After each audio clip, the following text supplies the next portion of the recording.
So guys, for today's video, nandito tayo sa may Gapan, Nueva Ecija. At dahil hindi tayo nakapag-post ng halos isang buwan dahil naging busy tayo sa election day. So tara, lilibot ko kayo dito sa isa sa pinaka tourist spot dito sa may Gapan, Nueva Ecija, ang Lumang Gapan. Tara! So hindi ganong ka-crowded ngayon, unlike noong huling punta ko dito. As in talagang halos wala kang anong tawag doon? Halos wala kang madaanan na sobrang dami ng tao kasi as in talagang siksikan yung tao dito nung huling punta ko. Ngayon, anong oras na ngayon? I think mga nasa 10:30 yata ng gabi. At kung makikita nyo, yan, pagod na pagod ako. Hinihingal ako.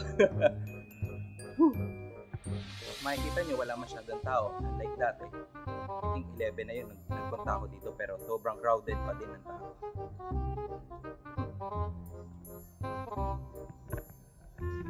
Shout out po ulit nila ate na nakita natin doon kanina sa may plaza. Andito din sila ngayon. Hello po. Ayan sila. So, nagkita-kita ulit kami dito. Thank you. Yan. Pero ngayon parang mas parang mas malawak siya ngayon kasi parang nung huling punta ko dito is hanggang dito lang. Pero ngayon parang lumawak pa siya na isa pang kanto. Tara, dito tayo. Tapos kung maalala nyo, parang dito rin yata isinot yung Maria Clara Tibaran, parang ganun yata. Hindi ako sigurado ha, pero pagkaalala ko parang meron nga yata ditong eksena sa teleserye ng Maria Clara Tibaran. As far as I know, parang dito rin yata nakatira yung mayor nila. Former Mayor Emeng Pascual.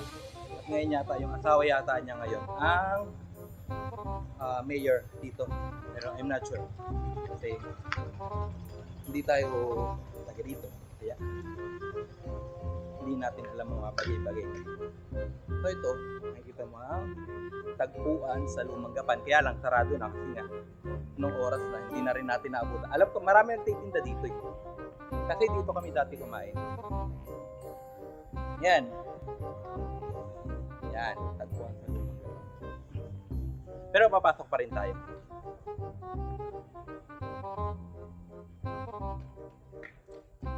Hello! Yan. Makikita nyo sarado na yung mga kainan kasi anong oras na.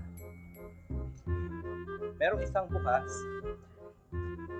Ano ba to? Macchiato. Ay, puro milk ang tinda nila. Ayan. Ito na, ang dulo ng tagpuan sa Lumang Gapan. Tapos yung natitira ding open dito is actually nagko-close up din sila. Kaya tara, balik na tayo sa unahan. Actually, nakita ko kanina nung nandun ako sa plaza kanina. Hinihingal talaga ako guys. Actually, nandun ako sa plaza kanina. Mas maganda talaga pag pupunta ka dito nang may kasama. Mas maganda pupunta ka dito nang may kasama. Kasi kapag mag-isa ka lang, talagang parang ano gagawin mo, ikot ka lang, ganyan. So much better kung may pupunta ka dito. At least 3 to 4 person kayo. Yan, makita mo yan. Ayan ang mga here. So yun nga guys, dito natatapos ang biyahe natin dito sa may Gapan, Nueva Ecija. So, oras na para bumalik tayo sa Manila. Sabi ko nga sa inyo, isang mabilis ang biyahe lang gagawin natin ngayon. Tapos babalik na tayo sa Manila. So, yun guys, ingat sa ating lahat. Good night, bye!